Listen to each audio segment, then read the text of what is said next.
اہل بیت کی شہادت کو تماشا بنا دیا ہے۔ وہ کہتے ہیں یکم محرم سے پہلے ناچ گانا دیکھو، تماشا کرو، موج کرو۔ 10 یکم محرم سے 10 محرم تک بس مسلمان ہو جاؤ اور چوک میں کھڑے ہو کے امام حسین کی شہادت کا تماشا بناؤ۔ ایک شخص سے میں نے پوچھا تو وہاں کیوں گیا تھا؟ کہنے لگا میں تو تماشا دیکھنے گیا تھا۔ اب یقین کریں میرے خون کو جوش آیا، خون کو۔ میں نے کہا یار انہوں نے امام حسین کی شہادت کو تماشا بنایا اور تو تماشبین بن گیا، سمجھ نہیں رہے قوم یہ کوئی تماشا ہے؟ اور سر پہ ٹوپی کوئی نہیں، چہرے پہ داڑھی کوئی نہیں، بال بڑھائے ہوئے ہیں، بازاری لوگوں کی طرح گلوں میں کپڑے ڈالے ممبروں پہ ناچتے پھرتے ہیں۔ یہ لوگ اہل بیت کا نام لیں گے جن کی شکلیں اس قابل نہیں؟ یہ لوگ اہل بیت کا ذکر دیکھیں آپ نے؟ یہ سوشل میڈیا آیا تو مجھے بھی کچھ مکروہ چہرے دیکھنے کا موقع مل گیا، ورنہ میں باز رہتا تھا۔ آپ یقین کریں وہ شکلیں اس قابل ہیں کہ امام حسین کا نام لیں؟ آپ یقین کریں میں ایسے ایسے چہرے دیکھتا ہوں کہ میرا دل نہیں کرتا یہ سیدہ پاک کا اپنی نام سے زبان سے نام لے، طبیعت نہیں مانتی۔ جس آدمی نے سر ننگا کیا ہوا دیکھیں نا آپ نے سوشل میڈیا پہ ایسے، یہ اس قابل ہے دیانتداری سے میری رعایت نہ کرنا؟ یہ شکل ہے امام حسین کا نام لینے والی؟ اور بی بی پاک کا نام جس سے مرضی سن لیتے ہو؟ میں تو بند کر دیتا ہوں، بند کر یار، اس کا چہرہ ہی نہیں اس قابل کہ اس سے حضرت فاطمہ کا ذکر سنا جائے۔ اس کو پتہ ہی نہیں کیسے نام لے رہا حضرت فاطمہ کا۔ کچھ نعت خواہ ہیں وہ ناچ ناچ کے حضرت فاطمہ کا ذکر، شرم کرو، پتہ ہی نہیں کس کا نام لے رہے ہو، پتہ ہی نہیں کس کا ذکر کر رہے ہو، اونچا بولنا، داد دینا، یہ کرنا، اٹھ کے کھڑی، یہ تماشا ہے کوئی اہل بیت کا ذکر؟ پتہ ہی نہیں کس کا تذکرہ کر رہے ہو؟ جانتے ہو یہ کون ہے؟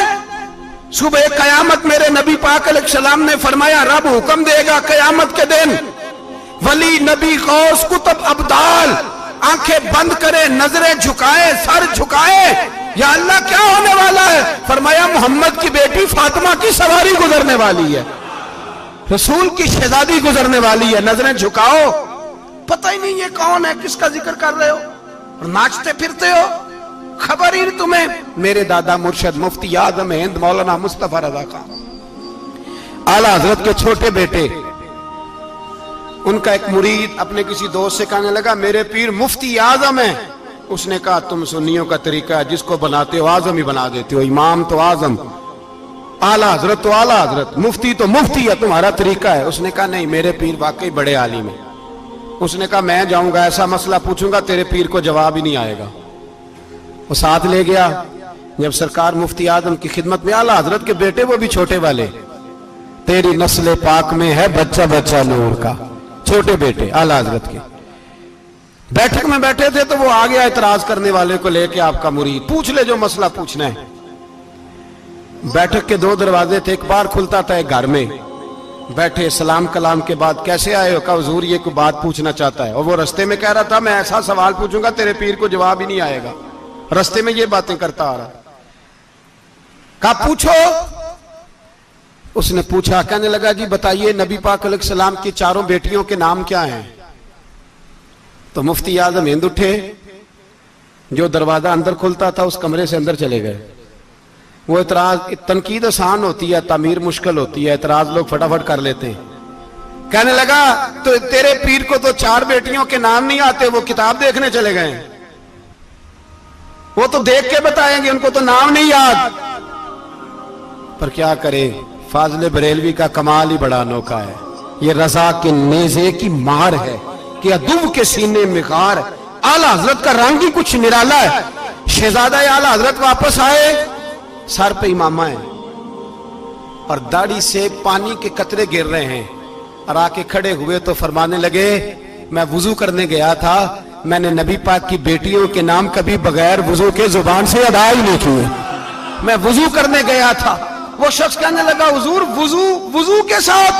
تو آنکھوں میں آنسو آ گئے، فرمانے لگے تمہیں کیا بتاؤں وہ کس پاک گھرانے کی شہزادیاں ہیں۔ رو پڑے، کہنے لگے میرے تو باپ کا عقیدہ ہے کہ تیری نسل پاک میں ہے بچہ بچہ نور کا، تو ہے عین نور تیرا سب گھرانہ نور کا۔ میرے میں کیا کروں، مجبوری ہے۔ ہمارے بزرگوں نے اہل بیت کی محبت کا یہ رنگ پیش کیا ہے۔ میرے اعلیٰ حضرت رحمت اللہ علیہ اب موضوع نہیں تھا, بات کہیں اور نکل جائے گی, عنوان بھی بیان کرنا ہے.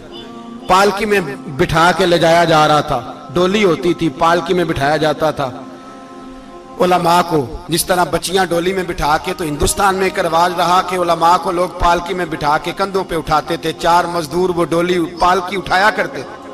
اعلیٰ حضرت کو بھی اٹھا کے لے جایا جا رہا ہے. فاضل بریلوی نے فرمایا رکھ دو نیچے. نیچے رکھا تو فرمانے لگے تم میں سید زادہ کون ہے؟ حضور کیا ہوا؟ فرمانے لگے مجھے رسول اللہ کے خون کی خوشبو آ رہی ہے, مجھے خالص خون کی خوشبو آ رہی ہے.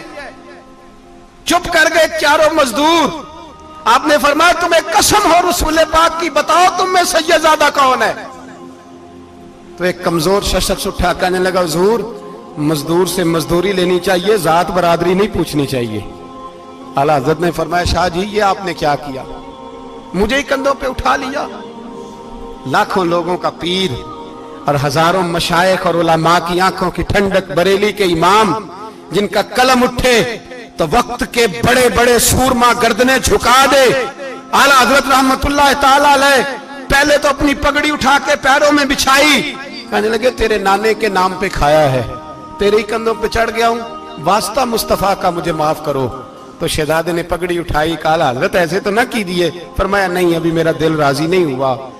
پھر اس شہزادے کو اعلیٰ حضرت رحمت اللہ علیہ نے پالکی میں بٹھایا. شہزادہ سید زادہ مزدور ہے, بظاہر پڑھا لکھا نہیں, غریب ہے, ان کو پالکی میں بٹھایا اور فرمایا ایک طرف سے میں اٹھاؤں گا, ایک طرف سے میرا بیٹا حجت الاسلام حامد رضا اٹھائے گا, ایک طرف سے ملک العلماء مولانا ظفر الدین بہاری بخاری کی شرح لکھنے والا اٹھائے گا, ایک طرف سے فقہ حنفی کا انسائکلوپیڈیا بحر شریعت لکھنے والا مفتی صدر الشریعہ مولانا امجد علی اعظمی اٹھائیں گے. چاروں نے جب اٹھایا وہ جا رہے تھے تو مولانا حسن رضا فاضل بریلوی فرما رہے تھے بے ادب گستاخ فرقوں کو سنا دے اے حسن, بے ادب گستاخ فرقوں کو سنا دے اے حسن. یوں کہا کرتے ہیں سنی داستان اہل بیت, یوں کہا کرتے ہیں سنی داستان. یہ ہمارا طریقہ ہے رسول اللہ سے پیار کرنے کا, یہ ہمارا طریقہ ہے اہل بیت سے. یہ کیا محبت ہوئی؟ یکم محرم سے 10 محرم تک بازاری لوگ کھڑے کر دیے اور کہا اہل بیت کا ذکر کریں گے اور زینب پاک کا نام لیں گے اور سکینہ پاک کی, یہ لوگ پاک کریں گے جن کا لب و لہجہ ہی بازاری ہے, یہ گفتگو کریں گے. اور بہت سارے ہمارے لوگ دیکھنے چلے جاتے, اور مجھے شکوہ ہے اپنے دوستوں سے بھی, یہ چپ کر کے بیٹھے رہتے ہیں محرم کے دنوں میں. آپ کا کوئی تعلق نہیں امام علی مقام کے ساتھ. کل بھی روزہ رکھیں گے انشاءاللہ, پرسوں بھی روزہ رکھیں گے, اور ہم امام حسین کا دن اس طرح منائیں گے کہ روزانہ قرآن پاک کی تلاوت کریں گے. ہم امام علی مقام کی یاد اس طرح منائیں گے کہ حسین تو نے جس سجدے میں سر کٹایا تھا 9-10 کو زیادہ سجدے کریں گے, اور تو نے جو قرآن پاک نیزے کی نوک پہ بھی جاری رکھا, ہم بھی 9-10 محرم سارا قرآن پڑھ کے گزار دیں گے. اور امام علی مقام کی فکر کو سمجھے, سوچ کو سمجھے. میں مضمون سارا بیان کرنا چاہ رہا تھا پر اب مجھے لوٹنا پڑے گا. اہل بیت کا پیار ایمان کا حصہ ہے, ایمان کا. اگر اہل بیت سے محبت نہ ہوئی, صحابہ کا پیار نہ ہوا تو ایمان قابل قبول نہیں. کچھ لوگ بڑے ہوتے ہیں اس لیے کہ ان کا باپ بڑا ہوتا ہے, بہت بڑے باپ کا بیٹا ہے جی, تو خود کیا ہے جی. یہ امام حسین بہت ہی بڑے باپ کے بیٹے تھے, بہت ہی بڑے باپ کے, بہت ہی بڑے باپ. مولا علی شیر خدا رضی اللہ تعالی, واقعی حضرت علی جیسا شیر کوئی نہیں ہے, ہی کوئی نہیں, آئے گا ہی کوئی نہیں, ہو ہی نہیں سکتا, سوال ہی نہیں پیدا ہوتا. علی بہرحال علی ہے, علی بہرحال کوئی جوڑ نہیں حضرت علی کا, کوئی ساتھ نہیں. میرے رسول پاک نے فرمایا یہاں بھی میرا بھائی ہے وہاں بھی میرا بھائی ہے. حضرت علی کا کوئی مقابلہ کر سکتا؟ اتنے بڑے باپ کا بیٹا. حضرت امام حسین خود بھی بہت ہی بڑے تھے, امام حسین خود بھی اللہ جانتا ہے بہت بڑے تھے. کہتے ہیں گدی پہ بیٹھ گیا اسے کوئی ضرورت نہیں, لیکن امام حسین نے ایسے نہیں کیا. امام زین العابدین فرماتے ہیں میرے ابا جی امام حسین فرض نمازوں کے علاوہ ایک دن میں 100 نفل ادا کیا کرتے تھے, اور ایک روایت میں فرماتے 1000 نفل پڑھا کرتے تھے. کتنے؟ چلو تسی 50 پڑھ لے, بتاؤ تو صحیح نا کتنے. تو یہ جو امام حسین کا بڑا نام لینے والے ہیں, یہ تو ان سے پوچھو کہ تم تو نمازیں پوری نہیں پڑھتے. اور امام کا تو تعلق ہے نماز کے ساتھ. 9-10 محرم کی ساری رات امام حسین کیا کرتے رہے؟ بولے. یہاں لوگ دیگیں کھاتے رہتے ہیں 9-10 کی رات, چرگے کھاتے رہتے ہیں, ساری رات چھوٹا گوشت کھا کے گزار دیتے ہیں. امام حسین رضی اللہ تعالیٰ عنہ, بھائی اللہ تو مانا ہوا تھا, حسین پہ سب سے زیادہ راضی تھا میرا رب, لیکن امام علی مقام نے 9-10 کی ساری رات کا اللہ مجھ سے راضی ہو جا, اللہ مجھ سے راضی ہو جا, اللہ مجھ پہ رضا نازل کر دے. ساری رات کربلا کی ریت پہ آنسو بہا بہا کے ساری رات سجدے میں گزار دی. تو تماشا کر کے سو جاتا ہے اور کہتا ہے میں بڑا حسینی ہوں. امام علی مقام بہت بڑے تھے, عبادت گزار تھے, ریاضت بڑی کرتے تھے. امام حسین کے گھر کا کعبہ تھا, اپنا تھا. جو شے قریب ہوتی ہے اس کی قدر نہیں ہوتی. سعودی عرب میں بہت سارے لوگ ابھی بھی رہتے ہیں جنہوں نے حج نہیں کیا, کہتے ہیں ادھر یہ چلے جائیں. ہمارے بہت سارے پاکستانی جن کی ڈیوٹیاں مکے میں لگ گئی ہیں, وہ کبھی ہمیں وہاں ملنے آئے تو ہم کہتے ہیں جناب آپ آتے نہیں, کہتے ہیں آتے ہیں کبھی کبھی. ان کو حرم شریف کی وہ قدر. لیکن امام حسین علی مقام کا کردار یہ تھا کہ مدینے سے, دونوں بھائی مدینے سے پیدل جایا کرتے تھے مکے کا حج کرنے. کس طرح؟ انہوں نے یہ نہیں کہا ہمیں ریاضت کی ضرورت نہیں, عبادت کی ضرورت نہیں, ہم تو حضور کا خون ہے بخشے بخشائیں. پیدل مدینے سے دونوں شہزادے, اور اس طرح پیدل جاتے تھے. ایک دفعہ نہیں, 2 دفعہ نہیں, 25 حج دونوں نے پیدل مکے جا کے ادا فرمایا. 25 حج. تجھے کبھی توفیق ہی نہیں ہوئی, تو جہاز پہ جانا بھی پسند نہیں کرتا, تو خیال ہی نہیں کرتا کہ کتنی قدر ہے اللہ کے گھر کی. 25 حج. اور سخاوت کا یہ حال تھا, سخاوت کا, کہ امام زین العابدین فرماتے 1,00,000 دینار سویرے آیا. کتنا؟ سمجھ لیں اربوں خربوں روپے آج کے حساب سے, 1,00,000 دینار. اور فرماتے ہیں فاطمہ کے لال دروازے پہ بیٹھ گئے پیسے لے کے, اور لوگوں کو بلا بلا کے نظر دی. فرمایا تھوڑے سے لے جاؤ, تھوڑے سے لے جاؤ, تھوڑے سے لے جاؤ, تھوڑے سے. فرماتے زور تک امام حسین نے لاکھوں بانٹ دیے. اٹھ کے اندر آئے تو میں نے کہا ابا جی کو 1 دینار بچا لیتے. آپ جب بازو اٹھاتے ہیں تو آپ کے کرتے پہ 17 پیبند لگے ہوئے ہیں, ایک کرتا ہی نیا لے لیتے. تو فرماتے میری طرف دیکھ کے کہنے لگے بیٹے یہ نہیں کہا کہ میں لے لیتا کرتا, لفظوں پہ غور کرنا. فرمانے لگے بیٹے اگر تو پہلے بتاتا تو پھر میں سوچتا, پہلے بتاتا تو پھر بھی میں یہ نہیں کہا رکھ لیتا, پھر بھی میں سوچتا رکھنا ہے کہ نہیں. امام حسین نے سخاوت کی, عبادت کی, ریاضت کی, قرآن پڑھا, تلاوت کی, درگزر کیا, پیار کیا. امام حسن کی بات ہے, ایک لونڈی آئی. ہمارے ہاں تو شہزادوں کا اللہ ہی حافظ ہے نا, شہزادے وہ کسی کے بھی ہوں. یہ جو ہمارے سیاستدانوں کی شہزادے ہیں یہ ہم نے خراب کیے ہوئے ان کی گاڑیوں کے پیچھے بھاگ بھاگ کے, اس لیے تباہ ہو گئے. پیروں کے شہزادے یہ خراب ہو گئے سارے, اس لیے کہ پیچھے بڑا بھاگتے ہیں. امام حسن کے پاس ایک لونڈی تھی, وہ دودھ لے کے آئی, دودھ گرم تھا, آپ کے اوپر گر گیا. اور وہ تھی بھی اسی طرح کی, اکثر کام بے دھیانی میں کرتی تھی, کنیز تھی گھر. دودھ گرا تو وہ کانپنے لگی کہ میں نے کئی غلطیاں کی, اب تو بہت سخت غلطی ہے. گرم دودھ امام پہ پڑ گیا تو امام صاحب نے تلاوت شروع کر دی امام حسن نے, والکاظمین الغیظ والعافین عن الناس واللہ یحب المحسنین. فرمایا جو غصہ پی جائیں اور لوگوں کو معافی دے, ان سے تو اللہ محبت فرماتا ہے, ان سے تو اللہ پیار کرتا ہے. امام صاحب نے اس لونڈی کو فرمایا جا تو اللہ کی رضا کے لیے آزاد ہے, جا تو آزاد ہے, اب تو لونڈی نہیں. اتنا بڑا اخلاق تھا کہ جو دیکھیں نا, میرے استاد گرامی ایک دفعہ میرے گھر آئے, حضرت محدث باولپوری, باولپور سے, 3000 کتاب کے مصنف, بہت بڑے عالم. میرا چھوٹا بھائی بوتل پلانے لگا, تو بوتل دی تو کپڑوں پہ ڈال دی, استاد صاحب کا سارا جبہ بھر گیا. کہنے لگے جزاک اللہ, بارک اللہ, اللہ مزید فزید, اللہ علم دے, فضل دے. تو میں نے کان میں کہا, میں کہ استاد جی انیاں دعاواں دینیاں سنتے, میں آپ روڑ چھڑ دا. اس نے کیوں یہ کیا ہے, مگر اتنی دعائیں دینی تھی تو میں ڈال دیتا آپ کے کپڑوں پہ پانی شربت, آپ نے اتنی دعائیں دے دی. بزرگ جلال کا مزاج نہیں. وہ شہزادے ہوتے ہیں جن کی طبیعت پہ ناگوار گزرتا ہے کہ یہ کیسے ہوگا. یوں امام حسین, امام حسن نے کسی جگہ بھی شہزادے بن کے وقت نہیں گزارا, اور میرے نبی پاک نے بھی انہیں شہزادے نہیں بنایا. ہم سب کے بچے شہزادے ہیں, جتنے بھی ہم ہیں نا, میرا بچہ جی منہ سے بات نکالتا ہے تو میں پوری کر دیتا ہوں، پھر بھی نافرمان ہے۔ میں نے کہا اسی لیے نافرمان ہے، اگر آدھی پوری کرتے اور آدھی نہ کرتے تو اسے پتا ہوتا کہ کہیں صبر بھی کرنا ہے۔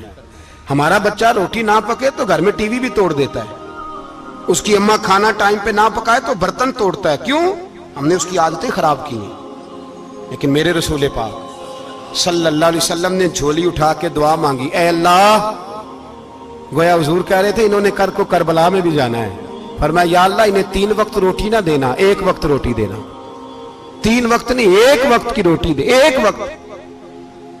1 وقت کا کھانا دے۔ اور نبی پاک نے ٹریننگ گھر کے اندر کرائی تھی، اندر حضرت فاطمہ نے ٹریننگ کرائی تھی۔ لوگ کہتے ہیں 3 دن امام حسین پیاسے رہے، بھوکے رہے، تو میں نے کہا ٹریننگ تھی ان کی اماں کی۔ توجہ ہے میری بات پر؟ ہمارا بچہ تو 1 گھنٹہ برگر نہ ملے تو برتن توڑے، ان کی اماں کی ٹریننگ تھی، صبر حوصلہ سکھایا تھا۔ امام حسن اور حسین بیمار ہو گئے تو حضرت فاطمہ نے منت مانگی، یا اللہ میرے بچوں کو شفا دے، میں 3 روزے رکھوں گی۔ کون سی منت مانی؟ بولیے۔ ہم صرف دیکھ کی منت ہی مانتے ہیں، میں دیکھ پکاواں گا۔ ایک آدمی مجھے کہنے لگا میں نے منت مانی تھی کہ میں بکرا دوں گا اللہ کے رستے میں، اگر میرا کام ہو جائے تو کام ہو گیا، بکرے کے پیسے کوئی نہیں۔ تو میں کہا تینوں پہلا نہیں تھی پتا، میرے کو کوئی نہیں۔ کہتا اب کیا کروں؟ میں کہا اب تو دینی پڑے گی، اور اس میں بھی تحقیق باقی ہے، لیکن بات یہ ہے بھائی کہ منت یہ کیوں نہیں مانی کہ یا اللہ میرا کام ہو جائے میں 100 نفل پڑھوں گا؟ جو بھی منت مانگتا ہے وہ دیکھ کی مان لیتا ہے، بکرے کی منت ہی مانتے ہو، یہ کیوں نہیں منت مانتے کہ یا اللہ میرا کام ہو جائے تو میں پورا قرآن شریف ختم کروں گا؟ یہ ذرا پڑھنا پڑتا ہے، اس لیے عبادت کرنی پڑتی ہے، اس لیے اس کی منت ہی نہیں مانتے سرے سے۔ حضرت فاطمہ نے کیا منت مانگی؟ بچے صحیح ہو جائیں گے تو بولیے 3 روزے رکھوں گا۔ اللہ تبارک و تعالیٰ نے بچوں کو شفا عطا فرما دی، اور میں سمجھتا ہوں یہ کربلا کی ٹریننگ تھی۔ روزے رکھے بچوں نے۔ کس نے روزے رکھے؟ بچوں نے۔ کس نے؟ 7-8 سال کی عمریں بچوں کی۔ حضرت علی فرماتے ہیں جب میں نے دیکھا نا میرے بچے بھی روزے سے ہیں تو میں کہیں سے تھوڑے سے جوں لایا، یہ شہزادے ہیں کائنات کے سب سے بڑے۔ فرماتے ہیں میں نے بی بی پاک کو دیے تو سیدہ پاک نے جوں پیسے روٹیاں پکائیں، اور جب عین افطاری کے وقت کھانا سامنے آیا تو دروازے پہ بھکاری آیا، عین بڑا بے نیاز ہے اللہ، عجیب رنگ ہے مالک کا۔ عین افطاری کا وقت جب آدمی کہتا ہے کہ فٹافٹ ہو جائے، بھکاری دروازے پہ آیا اور اس نے صدا دی، او میرے رسول کے گھر والوں، کئی دنوں سے روٹی نہیں کھائی۔ حضرت علی نے، حضرت فاطمہ نے بچوں کی طرف دیکھا تو امام حسین چھوٹے تھے سب سے، انہوں نے سب سے پہلے برتن اٹھائے کھانے والے، اور کہنے لگے اماں میں نہ دے کے آؤں؟ حضرت فاطمہ رشک کرنے لگیں، مصطفیٰ کے نواسے باہر گئے، اپنے حصے کا کھانا وَيُؤْثِرُونَ عَلَىٰ أَنفُسِهِمْ وَلَوْ كَانَ بِهِمْ خَصَاصَةٌ، اللہ فرماتے ہیں انہیں بڑی اشد ضرورت بھی ہو پھر بھی وہ دوسروں پہ اثار کر دیتے ہیں۔ وہ کھانا باہر امام حسین دے آئے، پانی سے روزہ کھولا، کھجورے کھائی، لیٹ گئے، سویرے کھجورے کھائی، روزہ رکھ لیا۔ شام ہوئی تو حضرت علی فرماتے ہیں میں پھر اگلے دن کے روزے کے لیے جوں لایا، فاطمہ نے پیچھے روٹیاں پکائیں، 2 دنوں کی بھوک تھی، پر مالک تو بڑا بے نیاز ہے، آزمانے پہ آیا تو اس رنگ میں عین افطاری کے وقت دروازے سے آواز نکلی، اور مانگنے والے نے کہا کہ بھوکا بھی ہوں اور یتیم بھی ہوں، یتیم ہوں۔ حضرت فاطمہ کہنے لگی بیٹا دیر نہ کرنا، یتیم کا پیٹ بھرنے میں دیر نہیں ہونی چاہیے۔ کھانا باہر چلا گیا، پانی سے روزہ، کھجورے، شہزادے ہیں شہزادے، یہ 2 جہاں کے شاہ ہیں، پاس کچھ رکھتے نہیں، 2 جہاں کی نعمتیں ہیں ان کے خالی ہاتھ میں۔ کھجور پانی سے افطاری بھی، سحری بھی، سویرے پھر اٹھے، روزہ رکھا، تیسرا دن ہے، تیسرا۔ ذرا دل پہ ہاتھ رکھنا، بچہ ایک رات بھوکا ہو تو اماں سوتی نہیں، اور میں کہا کرتا ہوں اماں فالج والی ہو نا، فالج والی ماں، فالج زدہ، تو آدھی رات کو اس کا بیٹا جوان کہے تھوڑی بھوک لگی ہوئی تھی، تو اماں کو رینگنا بھی پڑے تو وہ رینگ کے بھی جاتی ہے، روٹی پکاتی ہے، کہتے ہیں میرا لال بھوکا نہ سو جائے۔ اور مصطفیٰ کی بیٹی سے زیادہ بچوں سے کون پیار کر سکتا ہے؟ اور 3 دن کے بھوکے بچے، تیسرا دن آیا، بڑے حوصلے سے بی بی کہہ دیتی ہے چھوڑو ان کا تو کام ہے، یہ تو آتے رہتے ہیں، میرے بچے بھوکے تم پہلے روٹی کھاؤ۔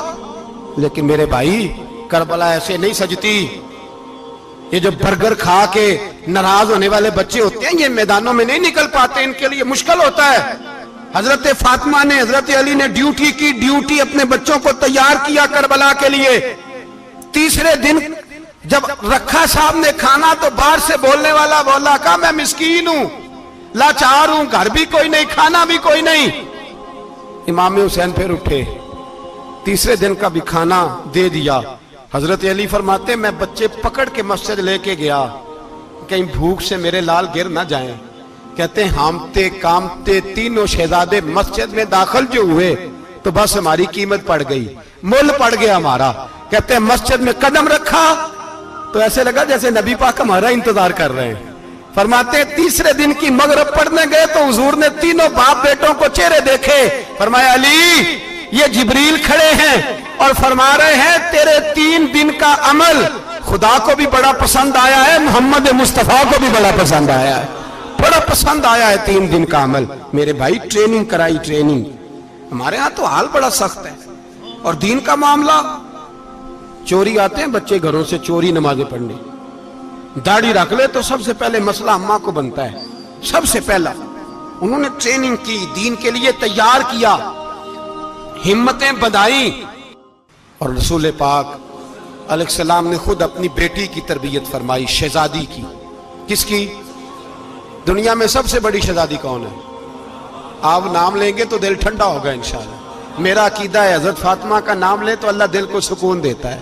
سب سے بڑی شہزادی سیدہ، بولیے سیدہ فاطمہ الزہرا رضی اللہ تعالی عنہ۔ حضرت علی فرماتے ہیں حضور بڑا پیار کرتے تھے حضرت فاطمہ سے، جب سفر پہ جاتے تو سب سے آخر میں حضرت فاطمہ سے ملتے، واپس آتے تو سب سے پہلے حضرت فاطمہ سے ملتے۔ فرماتے ایک جہاد کے لیے حضور چلے گئے اور مجھے نائب بنا کے چھوڑ گئے، میرے پاس مال غنیمت کے تھوڑے سے پیسے تھے، تھوڑی سی رقم تھی، تو میں نے سوچا کہ میں نے فاطمہ کو کبھی تحفہ نہیں دیا تو ایک زنجیر نہ سونے کی خرید کے دوں۔ کہتے ایک چین سونے کی زنجیر خرید کے میں نے حضرت فاطمہ کو تحفہ دی تو سیدہ نے پہن لی۔ کچھ دنوں کے بعد خبر آئی کہ حضور کل پہنچ رہے ہیں واپس۔ کہتے میں نے فاطمہ کو بتایا تو مجھے پتا تھا فاطمہ کیا کرے گی۔ سیدہ نے سارا گھر صاف کیا، ساری تیاریاں کی، کھانے چنے، جو اس وقت ماحول تھا ہر لحاظ سے حضور کی آمد کا انتظار کیا، اور سویرے سے ہی حضرت فاطمہ بیٹھ گئی۔ سویرے سے حضور کئی دنوں کے بعد آ رہے ہیں، کمال ہو گئی۔ فرماتے ہیں جب محبوب تشریف لائے نا، پہلا قدم نبی پاک نے حضرت فاطمہ کے گھر کے اندر رکھا، السلام علیکم کہا، اور شیر خدا فرماتے جناب فاطمہ کو دیکھا اور نبی پاک واپس پلٹ گئے۔ کہتے میں نہیں تھا گھر میں واپس آیا، بی بی صاحبہ نے بتایا اور میں نے دیکھا کہ فاطمہ اس طرح روتی ہے کہ میں نے ایسا روتے کبھی دیکھا ہی نہیں۔ فاطمہ ہوا کیا کا پتہ کرو۔ حضور چلے گئے، پر بغیر ملے ہی چلے گئے۔ کہتی ہے میں مسجد گیا، میں نے کہا ایسا کیا ہو گیا کہ اتنا محبوب بغیر ملے رخصت ہو گئے؟ میں مسجد گیا اور جا کر کے میں نے دیکھا تو نبی پاک کی مسجد کے کونے میں بیٹھے۔ میں قریب بیٹھا، میں نے کہا یا رسول اللہ فاطمہ بڑا رو رہی ہے، کیا ہوا؟ کہتے نبی پاک کی آنکھوں میں بھی آنسو آ گئے، حضور بھی روئے۔ پتہ ہے نبی پاک نے کیا فرمایا؟ یہ تربیت ہے، اس طرح کربلا سجتی ہے۔ رسول پاک علیہ السلام نے فرمایا وہ میری بیٹی ہو کے سونا پہنتی ہے، ہر عورت کے لیے جائز ہے، کئی کلو بھی پہن لے تو شریعت منع نہیں کرتی۔ حضور نے فرمایا میری بیٹی ہو کے سونا پہنتی ہے، اگر فاطمہ بھی سونا پہنے گی تو امت کی غریب بیٹیاں کس کے طریقے پہ چلیں گی؟ غریب بیٹیاں کس کے طریقے؟ جو باپ مجبور ہو کے 12 بندوں کے ساتھ بیٹی کو رخصت کرے گا وہ کہہ تو سکے گا نا میں اس طرح شادی کر رہا ہوں جس طرح مصطفیٰ نے فاطمہ کی تھی، وہ کہہ تو سکے گا نا، لیکن اگر یہ بھی سونے پہنے گی تو پھر نقشے قدم کیسے متعین ہوں گے؟ حضرت شیر خدا واپس آئے، کہا فاطمہ یہ تیری چین رسول پاک کو پسند نہیں آئی۔ بھائی یہ حقیقتیں سمجھو، جب بچوں کے ماحول کے اندر یہ رنگ، کیسے بیٹیاں سسرال میں جا کے گزارا کریں گی جب تو جان ہی نہیں چھوڑ رہا، جب تو ان کو طریقہ سلیقہ سکھا ہی نہیں رہا؟ اللہ ماشاءاللہ کثرت کے ساتھ ماں باپ کی غلط بریفنگ ہوتی ہے، جو ہستا بستا گھر خراب ہوتا ہے، اور بچے کے ماں باپ بھی تکلیف میں ہوتے ہیں، اس لیے کہ بچہ تکلیف میں ہوتا ہے۔ خدا را ان بچیوں کے ساتھ وہ معاملہ کریں کہ یہ اپنے گھر جا کے اگر کچھ مشکل بھی دیکھنی پڑے تو وقت گزار سکے. بھائی میرے رسول پاک علیہ السلام نے تیاری کرائی، ٹریننگ دی اور تربیت کی اپنی اہل بیت کی، اس لیے 3 دن پانی بھی بند رہا تو انہیں کوئی پریشانی. یزید نے کہا سونا لے لو، ہیرے لے لو، جواہرات لے لو، لیکن ان کی دلچسپی نہیں تھی تو ان کے قریب کوئی شے آ سکی. یہاں لوگ بکتے اس لیے ہیں کہ موج کرنے کا بڑا شوق ہے، مکان بنگلہ کاریں پجارو یہ چیزیں پریشان کرتی ہیں تو لوگ بکتے ہیں. مضمون کو سمیٹنا ہے. میں 3-4 موضوع آج بیان کرنا چاہتا تھا لیکن باتیں بس پھسل کے دائیں بائیں نکل جاتی ہیں. جو بدر کی جنگ تھی نا وہ کفر اسلام کی جنگ تھی. احد کی جنگ بول کے بتائیں. خیبر کی، خندق، کربلا نہیں، حق و باطل کی. کون سی بولیں؟ نہیں، ایک دفعہ سارے بولیں آپ کو ثواب ہوگا، کیونکہ امام حسین کو آپ حق پہ کہیں گے تو اللہ آپ کو اجر دے گا. کون سی جنگ تھی؟ ہمارے حکمران پتہ کیا کہتے ہیں مولوی ہر وقت ہمارے پیچھے پڑے رہتے ہیں، ہم نہیں مسلمان، ہم نہیں نماز پڑھتے، تمہیں تو سورۃ اخلاص نہیں آتی. یزید تو جمعہ پڑھایا کرتا تھا، تو جمعے کو خطبہ دیتا تھا.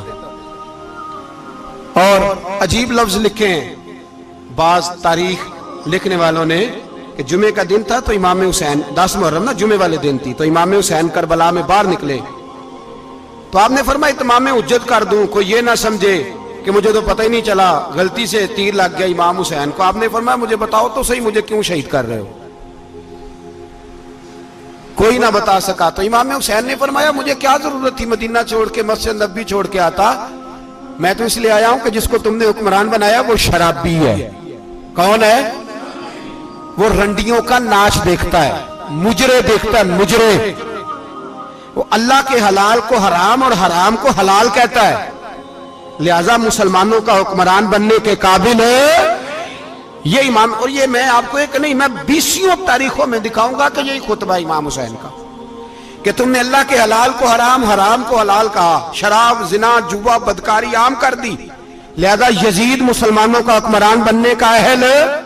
امام حسین خطبہ دے رہے ہیں تو یزید کی فوج سے نا لشکر آوازیں دینے لگا. کیا بلا؟ کہنے لگے حسین جلدی کرو، یا بیعت کرو یا جنگ کرو، دیر نہ کرو، ہمارا جمعہ لیٹ ہو رہا ہے. بلے ہو نمازیو، ہمارا جمعہ لیٹ ہو رہا ہے. جمعہ حسین کو شہید کریں گے، گردن کاٹیں گے، پھر جمعہ پڑھیں گے، نماز پڑھیں گے اور نماز میں کہیں گے اللہم صلی علی محمد وعلا. یہ نمازی ہیں. اہل بیت کی گردن پہ چھری چلائیں گے، پھر نماز پڑھیں گے اور کہیں گے اللہم صلی علی محمد وعلا. بلے ہو نمازیو. علامہ ہزاروی کہا کرتے تھے بلے ہو نمازیو. کیسے نمازیو کہ اہل بیت کی گردن پہ چھری اور ساتھ ہی اللہم صلی علی محمد وعلا؟ یہ کیسے نمازی ہو؟ یہ آج پوری دنیا کا حکمران اللہ ماشاءاللہ اسی طرح کا نمازی ہے. وہ کہتا میری فوٹو دیکھی نہیں، میں نے عید پڑھی ہے مسجد میں، دیکھا نہیں فوٹو لگی ہوئی تھی، میں نے بھی عید پڑھی ہے، جمعہ پڑھا نہیں میں نے. میرا بھی ابا فوت ہو جائے تو جنازہ پڑھتا ہوں، مولوی مجھے مسلمان کیوں نہیں مانتا؟ میں نے کہا یزید کو کیوں نہیں امام حسین نے مسلمان مانا؟ وہ تو دمشق کی جامع مسجد کا خطیب تھا. امام حسین نے سبق دیا ہے، سبق کہ زانی شرابی کو حکمران بنایا جا سکتا. پر میں کیا کروں، کلیجہ پھٹتا ہے، روح کانپتی ہے، دل تڑپتا ہے. مجھے ایسے لگتا ہے کہ جب میری ملت کا جوان اپنے موبائل پہ مجرا دیکھتا ہے نا، گندا مجرا، تو مجھے لگتا ہے 6 مہینے کا حضرت علی اصغر کا مزار کانپنے لگتا ہے کہ یا اللہ جس کام کے خلاف میں نے 6 مہینے کی جان قربان کی، میرے ماننے والے وہ کام کر رہے ہیں، میرے ماننے والے. اور جب مہندی کی رسم پہ شراب کی بوتلیں چلتی ہیں اور حاجی صاحب کہتے ہیں مجھے نہیں پتا منڈے کنڈے کیا کر رہے تھے، تو مجھے لگتا ہے حضرت عباس کے کٹے ہوئے بازوؤں میں پھر سے درد شروع ہو جاتا ہے. اور وہ کہتے ہیں میں نے جس کام کے خلاف بازو کٹوا دیے، میرے ماننے والے وہ کام کر رہے ہیں. اور جب بدکاروں بے حیاؤں کے نعرے لگاتی ہے قوم تو پھر جنگل سے صدا آتی ہے امام حسین کی. پھر حسین کہتے ہیں کہ نہیں، ابھی کربلا ختم تو نہیں ہوئی، حسین ابھی کربلا میں، حسین ابھی بھی جب اور یہ میں سب کی بات کر رہا ہوں، پاکستانیوں کی نہیں، صرف سارے حکمران، بہت سارے جو اسلام کا دعویٰ کرتے ہیں، وہ جب جہاز سے اتر کے دوسرے ملک میں جاتے ہیں تو جبے کے نیچے سے پینٹیں نکال لیتے ہیں. انہوں نے بھی مذہب کو رنگ دار بنا لیا ہے، کبھی رنگ اور ہوتا ہے کبھی اور ہوتا ہے. خدا را امام حسین کو تڑپاؤ نہ، خدا را شرابیوں کو ووٹ دے کے، ظالموں کو ووٹ دے کے، اور یہ سارے ہی ایسے، میں کسی ایک کی بس، سارے ہی ایسے. یزید نے بھی کتا رکھا ہوا تھا، اس کے بھی سانس ہویا کرتا تھا، آپ کے بھی کئی سیاستدانوں نے پالے ہوئے. یہ سارے تماشے کرنے والے، جانوروں کی لڑائی دیکھنا بھی حرام اور کرانا بھی، یہ سارے ایک ہی رستے میں، یہ سارے ایاک نعبد و ایاک نستعین کوئی ایک آیت پڑھ لیتا ہے، اس کے بعد ڈھول بجانے، عورتوں کے ناچ کرانے شروع کر دیتا ہے. یہ ایاک نعبد و ایاک نستعین کا ترجمہ ہے، تماشا بنایا ہوا ہے. اور وہ جن کا بڑا دعویٰ ہے کہ ہم نے بڑی مسجدیں بنائی ہیں، اتنی رسوائی کے بعد بھی انہیں شرم نہیں آئی کہ کتنے رسوا ہو گئے. ابھی خیال کریں، ہمارے ملک میں تو ایسے ٹاؤن بنے ہوئے جنہوں نے سب سے بڑی مسجد بھی لاہور میں بنا دی، اور کچھ دنوں کے بعد انہوں نے کہا جشن بہاراں بھی بناؤ، پتنگ بازی بھی کرو، سارے کام ہی کرو، راضی رہے رحمان بھی، خوش رہے شیطان بھی. معاذ اللہ. امام حسین نے اس سوچ کے خلاف جہاد کیا ہے، فرمایا نا لا الہ الا، دوسرے کی گنجائش ہے نا، شرابی کی گنجائش ہے، اس لیے کہ لا الہ الا، مسجد ہوگی تو پھر کلب نہیں ہوگا، لا الہ الا اللہ. اگر اللہ کا نام ہوگا تو پھر بدکار بے حیا کی گنجائش ہے، اس لیے کہ لا الہ الا اللہ، وحدہ لا شریک دین میں کسی گند کی گنجائش ہے ہی نہیں. یہ فکر ہے امام حسین، یہ سوچ ہے. ہمارا حکمران کہتا ہے مولوی صاحب نماز پڑھنے سے کس نے روکا ہے، سارا دن پڑھو. ہم بھی مسجد بنا کے دیتے ہیں، ہماری طرف سے 5 کلے زمین میں بناؤ، ہمیں نہ چھیڑو. شراب کباب بند نہ کراؤ. آپ دیکھ لیں دبئی کے اندر کیا ہو رہا ہے، شیخ زید اسلامک سینٹر بنا، اتنی بڑی مسجد دیکھنے کو دل کرتا ہے، لیکن چند کلومیٹر پہ کلب بھی بنا ہوا ہے، سارے تماشے. بس امام حسین نے کہا ہے کہ مسجدیں بنے گی، کلب نہیں بنیں گے. یزید کہتا تھا مسجد بھی بناؤ اور شراب خانہ بھی بناؤ. امام حسین نے فرمایا نہ، شراب خانہ نہیں بننے دوں گا. اس نے کہا ٹھیک ہے، نماز کے وقت نماز اور صبح یہ. فرمایا نا لا الہ الا اللہ. اور کس طرح کا امام حسین نے، آپ نے فرمایا خودی کا سر نہاں. اقبال ترجمہ کرتے ہیں خودی کا سر نہاں لا الہ الا اللہ، خودی کا تیغ فساں لا الہ الا اللہ. اگرچہ بت ہیں جماعت کی آستینوں میں، پر مجھے ہے حکم ازاں لا الہ الا اللہ. اور بہار ہو کے خزاں لا الہ الا اللہ. اور پھر بول پڑے اقبال اور کہنے لگے اگر یہ دور اپنے ابراہیم کی تلاش میں ہے، یہ دور اپنے ابراہیم کی تلاش میں، کیونکہ صنم کدا ہے جہاں لا الہ الا اللہ. اور اس کا ترجمہ انہوں نے کہا تھا نا یہ دور اپنے ابراہیم کی. ہمارے شہر کے بزرگ تھے شیخ عبدالصبور بیگ منشور ہزاروی علیہ رحمہ، انہوں نے ترجمہ کیا. وہ کہنے لگے اس شاہ مشرقین کی، اس نور عین کی. مجھے حضرت صاحب کا یہ شعر بڑا ہی پسند ہے، بڑا ہی پسند ہے مجھے، ان کا یہ مصرع بڑا ہی پسند ہے. اور میں ان کی قبر پہ جب ان کے انتقال کے بعد آگے بڑھا فاتحہ کے لیے تو پھر بھی میرے کانوں میں ان کا یہ فکرہ گونج رہا تھا. وہ کہا کرتے تھے اس شاہ مشرقین کی، اس نور عین کی، مطلوب ہے جہاں کو قیادت حسین کی. ہر سو یزیدیوں کا زمانے میں زور ہے، ہر سو یزیدیوں کا. دیکھو بزرگ کیا کہتے ہیں، ہر سو یزیدیوں کا. ایک یزید تھا نا، ہر سو یزیدیوں کا، اس شاہ مشرقین کی، اس نور عین کی. مطلوب ہے جہاں کو قیادت حسین کی. ہر سو یزیدیوں کا زمانے میں زور ہے، منشور آج پھر ہے ضرورت حسین کی. میرے بھائی امام حسین، اب پتہ کیا کیا کریں، ایک معروف نعرہ ہے، امام حسین تو زندہ باد ہے، اور انشاءاللہ وہ پہلے بھی زندہ باد تھے، قیامت تک کی زندہ باد ہے. حسین ہی تو زندہ باد ہے. آپ کو سچی بات بتاؤں، حسین ہی تو. اور قیامت میں جب کسی نے اٹھنا ہوگا نا، اٹھنا، آپ یقین کریں جب کمر جھکنے لگتی ہے امام حسین کا نام سامنے آ جائے تو سیدھی کھڑی ہو جاتی ہے. حسین تو علامت ہے کھڑے ہونے کی. اور دنیا میں قتیل اس سا منافق نہیں کوئی جو ظلم تو سہتا ہے بغاوت نہیں کرتا. یہ امام حسین نے ہمیں بتلایا ہے کہ وہ منافق بے ایمان ہے جو ظلم سہے اور چپ کرے, یزیدی کے خلاف کھڑا نہ ہو. اس لیے ہم کہتے ہم سے نہ رقم ہوں گے قصیدے یزید کے, ہم لوگ تو حسین کے سیرت نگار ہیں. یہ کیسے زندہ باد, یہ نعرہ ضروری ہے. مرد آباد, اس نعرے کی ضرورت ہے, اس نعرے کی. حسین تو زندہ باد ہے لیکن حسینیت زندہ باد. اور مرد آباد کیا ہے؟ اس لیے کہ یزیدیت بھی مری نہیں, یزید مرا پر یزیدیت وہ سسکتی ہے, دم توڑتی ہے, پر کسی نہ کسی رنگ میں, کسی نہ کسی کی شکل میں اٹھ کھڑی ہوتی ہے. اسی لیے اقبال نے کہا ستیزہ کار رہا ہے ازل سے تا امروز, چراغ مصطفی سے شرار بو لہبی. اس نے کہا ہر جگہ کہیں نہ کہیں حضور علیہ السلام کی روشنی سے کوئی نہ کوئی لڑنے کی. کھڑے کرو اپنے آپ کو. کیوں ظالموں کی مدد کرتے ہو؟ کیوں بے ایمانوں کے سپورٹر بنتے ہو؟ کیوں ان لوگوں کے نعرے لگاتے ہو جو یزیدی ہیں؟ حسینی بنو, حسینی بن کے زندہ رہو. کوئی کھا نہیں جائے گا, کوئی کھا نہیں جائے گا. یزید مر جایا کرتے ہیں اور حسینیت آج بھی زندہ ہے اور قیامت تک زندہ رہے گی. جو شرابی ہے, زانی ہے, بدکار ہے, اگر تو آپ کی تبلیغ پہ باز آ جائے تو ٹھیک, ورنہ آپ کا اس کے ساتھ دوستانہ رکھنا بھی حرام ہے. کیا فتویٰ دیا میں نے؟ حرام ہے, حرام.